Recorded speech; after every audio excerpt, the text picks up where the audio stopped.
Quinta-feira, dia 10 de setembro, eu sou Aurélio Barcelos e está no ar o Futebol Matinal, podcast que serve as principais notícias do mundo da bola. O Atlético Paranaense tropeçou mais uma jogando em casa. Na tarde desta quarta-feira, o Furacão recebeu o Botafogo. O duelo contra o time carioca foi bem equilibrado, porém com poucas chances para cada lado. Quando o Botafogo conseguiu criar uma grande oportunidade, o VAR anulou. O árbitro de vídeo confirmou a marcação de impedimento de Caio Alexandre no início da jogada, que terminou em gol de Bruno Nazário. Até a metade do segundo tempo, a previsão era de um empate sem gols entre Furacão e Botafogo. Mas aos 31 minutos da etapa final, o juiz marcou pênalti para o Fogão. Vitor Luiz pegou a bola e converteu. A partir daí que a partida pegou fogo.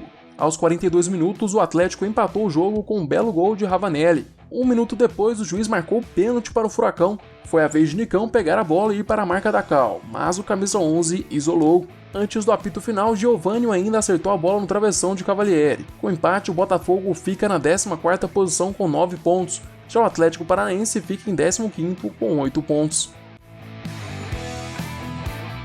Pro duelo dos Leões do Nordeste, melhor para o Fortaleza, que venceu o Sport por 1-0 no Castelão. Jogando em seus domínios, o time cearense é muito forte, fez valer o mando de campo contra o Sport. O gol da partida foi marcado por Wellington Paulista de pênalti. O time de Rogério Ceni agora é o 8º colocado com 11 pontos, já o Sport é o 10º colocado com 10 pontos. A derrota quebra a sequência de 2 vitórias seguidas do time de Jair Ventura, a primeira contra o Grêmio em Porto Alegre e a segunda em casa contra o Goiás.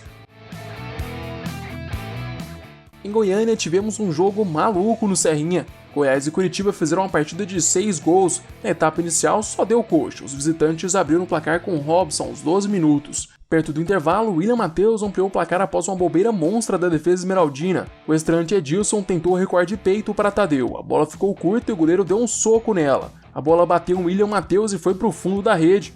No final do primeiro tempo, o mesmo William Matheus bateu a mão na bola dentro da área. Pênalti para o Goiás, convertido por Rafael Moura. Nos acréscimos, o zagueiro Rodolfo agrediu o He-Man e foi expulso. Com a mais no segundo tempo, o Goiás se jogou no ataque. A recompensa veio aos 34 minutos depois de Vitor Andrade achar Jara livre na área. O chileno só precisou empurrar a bola para o fundo do gol. A virada veio 1 minuto depois, com Sabino marcando contra após cruzamento da esquerda.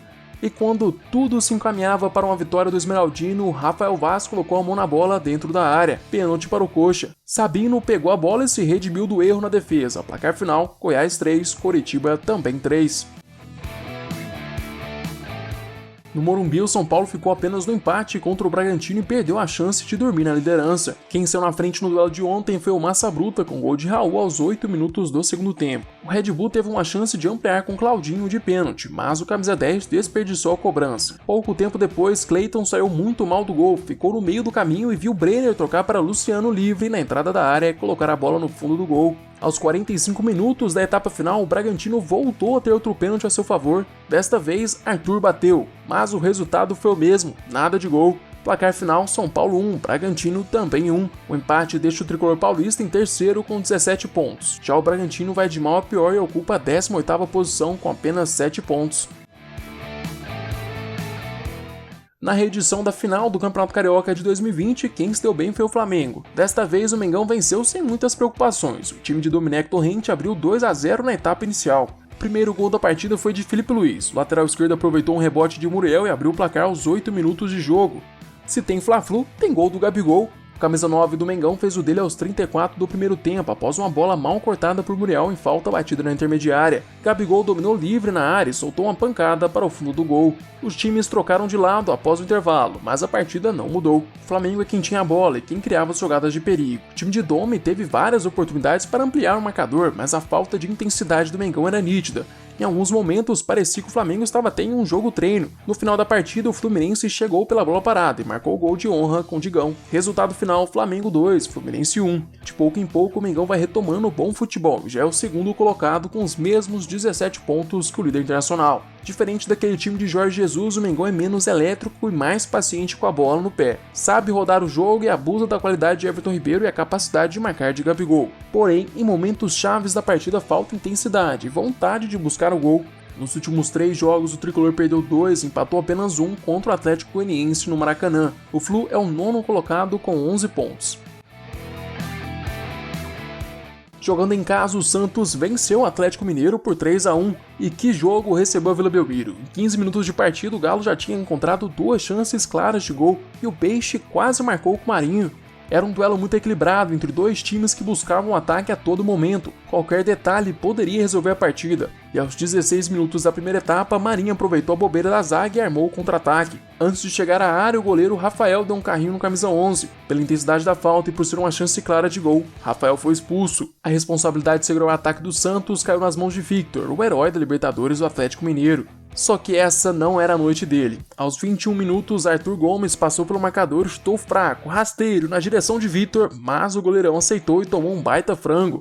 Mesmo com um a menos, o Atlético não parou de atacar, chegou ao empate com Alan Franco aos 31 minutos da etapa inicial. Mas se tem jogo do Santos, tem gol do Marinho. E como está sendo decisivo o atacante santista. Ainda no primeiro tempo, o Marinho colocou o Santos de volta à frente no placar. O camisa 11 voltaria a marcar no último minuto de jogo, após converter um pênalti que ele mesmo sofreu. Marinho agora está empatado na artilharia do Brasileirão com os mesmos 6 gols de Thiago Galhardo. A vitória deixa o Santos em 6º colocado com 14 pontos, 1 ponto a menos que o 4º colocado Atlético Mineiro.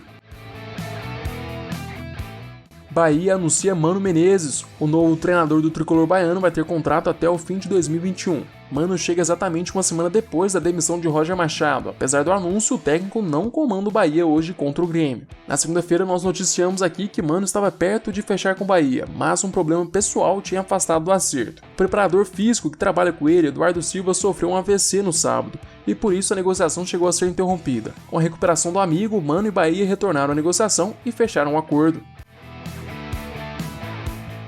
Hoje, às 7h15 da noite, o Corinthians encara o Palmeiras na Neoquímica Arena. No mesmo horário, o Internacional joga em casa contra o Ceará. Também às 7h15 da noite tem Grêmio e Bahia em Pituaçu. O último jogo da noite vai ser entre Vasco e Atlético Goianiense às 9 horas em São Januário. Chegamos ao fim deste episódio. Eu, Aurélio Barcelos, volto amanhã com mais futebol matinal para vocês. Eu te espero aqui às 6 horas da manhã. Aproveite para se inscrever no nosso canal do YouTube e seguir o podcast no Spotify. Se puder, também compartilhe o podcast com seus amigos e familiares. Até mais!